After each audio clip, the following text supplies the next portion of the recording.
Hello, good morning, good afternoon, good evening, Jar of Marble dwellers and Jar of Marble curious. My name is Linda and this is Jar of Marbles and I'm Bob. You are Bob. So glad that you could join us today. Today I want to talk a little bit about actually you can. It's something I hear myself say a lot, not only to family, my husband, my closest friends, my daughters, strangers. It's something that I openly will offer to people when I hear someone say, I don't think I can do that, that probably won't happen, or, I'm not that clever, etc., etc. Well, you are, and it's something you want to do, and you can. Actually, you can. And when someone says, I can't do that, I can never do that, this will never happen or work out, actually, you can. Actually, it can work out. You can break the mould. You can step away from your fears. Mostly they are just series of repetitive, annoying thoughts that don't mean anything but a bloody headache. That's right, Bob. You can refuse to settle for less than you deserve.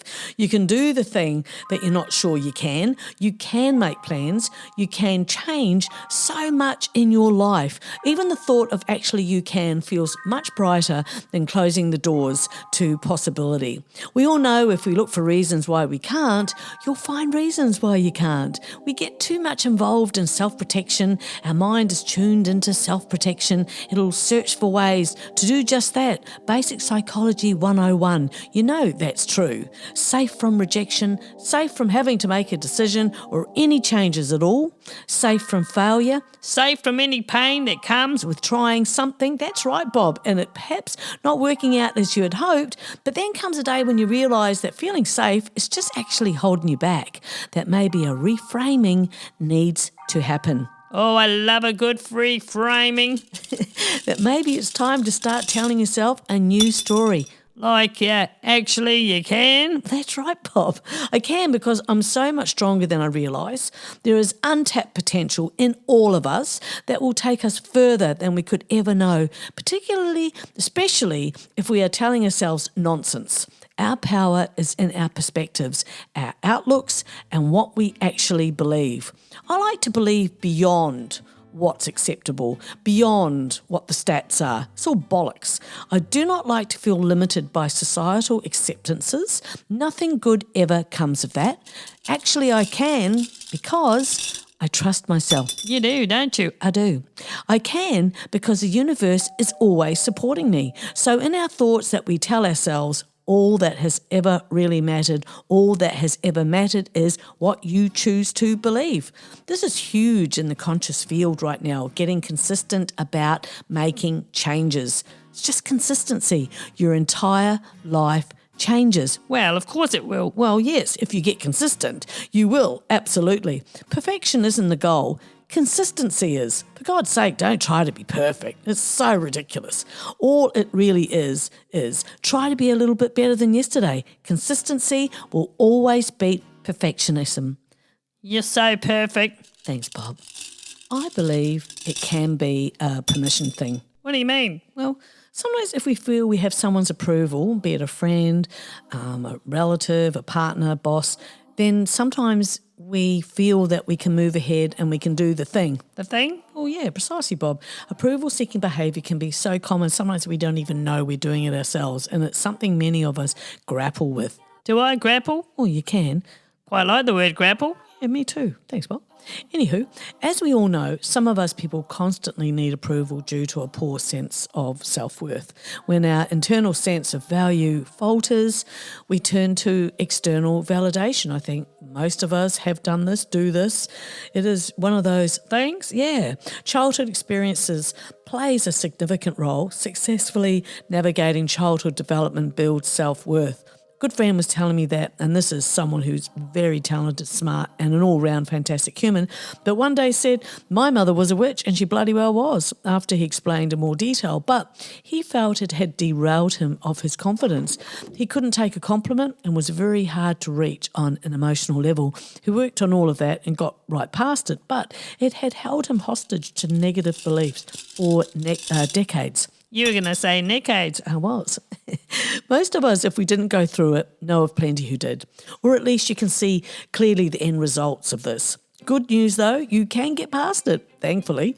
It can be hard to move forward without external validation, and that in itself is actually a biggie. Some grandiloquent phrases that are easier to memorise than to put into practice. In fact, we all to some extent feel the need for approval. Like what? Well, fake it till you make it. Although we have used this, to take a tiny step forward, don't let someone else's opinion of you decide your reality.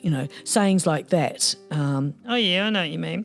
Those sayings are great, but when you're on the other side of not requiring approval, then there's the giving to ourselves permission, stuck in a people-pleasing bubble, stuck in how shitty you were raised, just plain stuck in keeping all decisions to the minimum and just playing it safe. In reality, the need for approval is not something negative, but the important thing is that it does not grow disproportionately. It's a problem if it's your sole goal in life. This emotional dependency, we must keep in mind that we are social beings, that we create ourselves based on relationships with others. And therefore, it's reasonable that the opinions, assessments of others affect the picture we have of ourselves. Understanding that we cannot please everyone is such a relief if you're being stung by the challenge. We people, we like our boxes. That's right. And that's another thing to look at. Perhaps explore. Keeping ourselves neatly in our designated boxes, categorised and not breaking out of a tiered system can feel quite daunting if you decide to break out. And you can. Actually, you can? Oh, yeah, you can. The old discomfort of expansion. Did you know that there were ancient fart jars in the Middle Ages? Prehistoric fart sniffers. Thanks, Bob. Thanks, Bob. This proves that you can learn something new every day. #actually you can. I love knowing that when I feel like I could or do have my back against the wall, that I can, at the least, make plans. That maybe I can't fulfill them on that day or even start, but I can utilise my imagination and dream. Yeah, absolutely, yes. I can use the time I have to think about what I really want to do.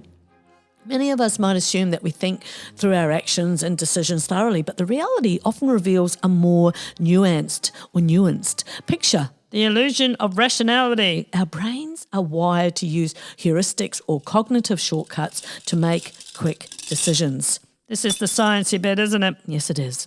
And while these are efficient, they can lead to oversights and biases. For instance, the availability heuristic makes us judge the likelihood of events based on how easily examples come to mind rather than on statistical reality. Emotions play a significant role in decision-making. Oh, yeah, that's true. While we might believe we're being logical, our choices are often swayed by feelings. This can lead to impulsive actions. Our decisions then can be driven by fear, desire, or anger. Pick one, pick them all, rather than careful deliberation. Peer pressure, cultural norms, and immediate context often lead us to act without deep thought, deep contemplation. Many people set goals with good intentions but struggle with follow-through. This is very true. Oh, yes, it is. I know this one personally. While I've done quite a bit with follow-through, too many choices can almost freeze me, and then no choice can be made, or at least a clear one. The discrepancy between knowing what we want and implementing the necessary steps is so common. The paradox of choice suggests that having too many options can lead to decision fatigue, where the quality of our choices deteriorates and we might default to easier, less thought out decisions. The paradox of choice. I like the sound of that. From a wordage point of view, it sounds interesting, doesn't it? But decision fatigue is real. Hence why it is a good thing to be able to consider slowly and carefully next steps if that is where you find yourself. And let's face it, we all do at some point. Do what? I have to make decisions. Oh. But in this instance, I'm talking about where you find you have spare time, but for external reasons cannot make real plans, don't know when you will be able to execute them, for example. That can be the time to really consider what you would really, really like to do. Do you mean like really, really, really? Yeah, the 3 reallys, where you really think it through. And that can be a tricky bit when you feel like you really don't know what that is. Time will reveal that if you keep asking. The wondrous thing is, yes, you can. Actually, you can. While many of us might believe we think through our actions thoroughly, various psychological, emotional, and social factors can lead us to act more impulsively than we actually realise. Recognising these influences and using strategies to stabilise them can help us make more thoughtful and calculated choices. Engaging in deep self-reflection, like get dedicated to it. Gauge your current life situation, your values, and what truly brings you joy and fulfillment. Now that's something. What do you mean, Bob? To really think about what really speaks to you. Yeah, you might have to go back in the past and think about what you used to really enjoy or the road you didn't choose and wish you had. Oh, yeah, exactly. Reflect on past experiences, both positive and negative, and consider how they have shaped you. Oh, Godfathers, that's another biggie. Looking back, there is so much I had no idea of what was going on around me. I was nose to the ground, working my butt off, and had no idea or suspicion of the closing in of people who simply could not be trusted. Hindsight and all that, And looking back, none of that would get past me now. So this introspection will provide clarity on what you genuinely want from life. At this stage, you have plenty of experience to draw from. Rewriting your life dreams is not just about reaching new destinations, but also about the growth and experiences you gain along the way. With each step of the process, knowing that you are actively shaping a life that is true to who you are and who you are becoming. What bloody bliss, I say. Yeah. That's right. Can't really hear that applause. There we go. It's like a monopoly, isn't it? The game. The game? Yeah, pass go and you receive $200. What is? Well, when I hear the words, actually you can. Oh. Or hear myself say it to someone else. Why can't it be you? Why can't the great ending be your story? The look in someone's eyes when you bypass the car and they realise in that flash that they actually can, that their own very carefully constructed limitations are the hold-up here. The degree to which we can grow is in direct proportion to the amount of truth we can accept about ourselves with grace, with compassion, and without running away. Oh, yeah. I like that. Yeah, me too. Oh, and before I forget, I was emailed about grounding. I had mentioned it in another episode, and here's the tea. Grounding or earthing is like plugging into the earth's natural energy. Bare feet, walking on grass, soil or sand. Grounding lets us tap into the earth's mild negative charge to top up on energy and rebalance our body's systems. It only takes one slow-walking person in the grocery store to destroy the illusion that I'm a nice person. The simplest way to ground yourself is to walk barefoot on natural surfaces, as I was saying, like grass, sand or soil. Even just a few minutes a day can make a difference. Grounding mats and devices for those who can't get outside. Grounding mats, sheets and patches are now available. These devices connect to the earth through a grounded outlet, allowing you to experience the benefits indoors. I've ordered the bed sheet, so I'm very keen to get mine and experience the benefits, 8 hours of it. I will, when feeling out of sorts, take off my shoes and go and walk in our front garden. And after 10 minutes, I've got to say, I do feel very much improved. The water connection, swimming in natural bodies of water like oceans, lakes or rivers, or even simply soaking your feet in water can also ground you. I was thinking yesterday how much better life would be if Liar's pants actually really did catch fire. I know, right? Good thoughts there, Bob. Keep it up. Your people love you. Yeah, I know. Our modern lifestyles insulate us from the energising ground. We always have our shoes on these days and the benefits are real. Nothing woo-woo about this. I will most definitely be reporting my findings. Hashtag, actually, you can. I've heard many stunning reviews from those who have been plagued with insomnia, people with inflammation, those with aching joints, legs. Anywhere helps the vascular system to work more efficiently, helps lower cortisol levels. That is bloody amazing. Has a calming effect on the nervous system, restore energy levels. I mean, who doesn't want any of that, especially if it is a real issue and challenge in your life? Anyway, this and so much more I'm pretty excited about because I have been out barefoot on the lawn. The benefits are swift. It's like I've just discharged dirty energy into the earth and it's replaced by clean energy. That doesn't sound very scientific. Maybe it is scientific, Bob, but with words that people can understand. Yeah, all right. Well, let's see anyway. Well, that's right. Let's see. My hope is that someone hears this and it is the sign that they've needed. You always hope that. I do, Bob. Correctamundo. Because you never really know the impact you can have with the information that you share. Your jokes, Bob, for example, you never know how much someone needed that laugh. Well, yes, I am funny. You never know how much your kindness turned around an entire life. How do you know? Because kindness that has been extended to me has turned my life around, or at least given me peace and inspiration to forge ahead. Forge a hedge? Yeah, hedge. You never know how much someone needed that lovely talk, that hug. Yeah, but the hedge. Move on, Bob. That kindness is it's just a beautiful gift. I have very kind children. Their thoughtfulness and kindness has always touched me deeply. It's lovely to be loved by these wonderful women, these forces of nature, these kind souls. I'm a lucky mum, I think, and I say that a lot. My husband's a very kind man, and again, I'm blessed because I am. I have very kind, gentle friends who are also fierce, but like nobody's business, And it is their kindness that always blows me away, keeps my heart soft, and I like that. The strongest folk are those who are the ones who are still kind, even though they've been torn apart by others. Isn't that the truth, eh? Oh, yeah. Actually, you can. Many moons ago, approximately 300 years ago, when I was around 16, 17, I was told, Hold on, 300 years ago. yeah, it feels like it. You're as old as hell, aren't you? I was told that I wouldn't add up to much in my life. Now, I was really, really, really... 3 reallys. This is going to be big. Well, I was lucky to have 2 teachers who looked out for me, Bob, at high school, one of whom was my music teacher and mentor. I did a lot of singing gigs back in the day, and they both thought a lot of me, loved my voice.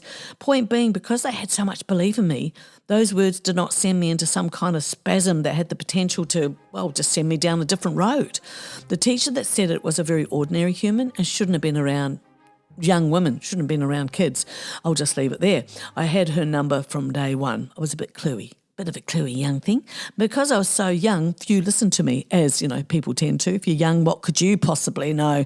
Luckily, I had these other 2 teachers who held the same opinion of her as me. I mean, you couldn't ask for better confirmation than that. Point being... You're old? Yeah, it's true, but I still rock, Bob. Yeah, you do. Actually, I can, biatch. Actually, I can. And off I went and did many things in my life, in spite of the gaping hole in her head spilling out nonsense. Not very kind. No, not at all. Hear about the new restaurant called Karma? There's no menu. You get what you deserve. Hey, what did the left eye say to the right eye? Between you and me, something smells. Not bad, Bob. We often find ourselves bound by the invisible chains of limited thinking. Those moments when we doubt our abilities, question our worth, or convince ourselves that certain goals are out of reach. Those thoughts create barriers that hold us back from pursuing our true potential. But what if we flip the script? What if? Yeah, what if instead I can't, we told ourselves, actually, you can. Oh, yes, I do like a bit of a flip of the script. The journey from limited thinking to an actually you can mindset starts with recognising that these doubts are often rooted in fear, not fact. They are narratives we've picked up over time, perhaps from past failures, societal expectations, or the voice of others. But here's the truth. Those stories do not define us. We have the power to rewrite them. Oh, yeah, I like that. Yeah, me too. What did the duck say when it bought lipstick? Put it on my bill. Get it? On my bill. When you start to believe in your capabilities, you open up a world of possibilities. It doesn't mean that challenges disappear or that success is guaranteed. It means you approach life with a mindset that says, I'm willing to try. I'm ready to learn. I trust that I have what it takes, and that is wondrous in my books. This shift can transform your life. Instead of seeing obstacles as insurmountable, you begin to view them as opportunities for growth. The next time you catch yourself thinking, I can't, pause, take a deep breath and challenge that thought. Replace it with, well, maybe I can. Actually, I can. at the very least, give it a go. Actually, I can give it a go. You'll be surprised at how empowering those 3 words can be. They remind you that you're capable, resilient, and worthy of every success you dare to pursue. The power to change your life starts with changing your mind. So go ahead, believe in yourself. Actually, you can. When do hamburgers go dancing? They go to the meatball.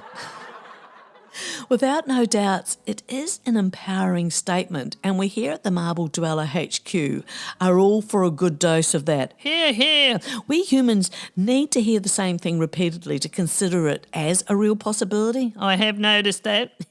Most of us, me included, you included, do not learn anything new by hearing it once. The notion might be of interest to you, but the taking of it on board is quite the other creature.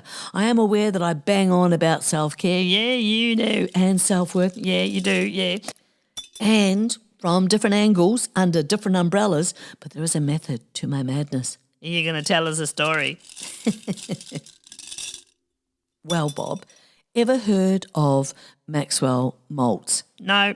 I read his book, Psycho-Cybernetics, about 10 years ago, and how inspiring and so very interesting. Maxwell Maltz was a plastic surgeon in the 1950s when he began noticing a strange pattern among his patients. When Dr. Maltz would perform an operation like, say, a nose job, he found that it would take the patient about 21 days to get used to seeing their new face. Likewise, when a patient, say, had an amputation, Maxwell Maltz observed that the patient would sense a phantom limb for about 21 days before adjusting. These experiences prompted Maltz to think about his own adjustment period to changes and new behaviours, and he noticed that it also took himself about 21 days to form a new habit. That's interesting.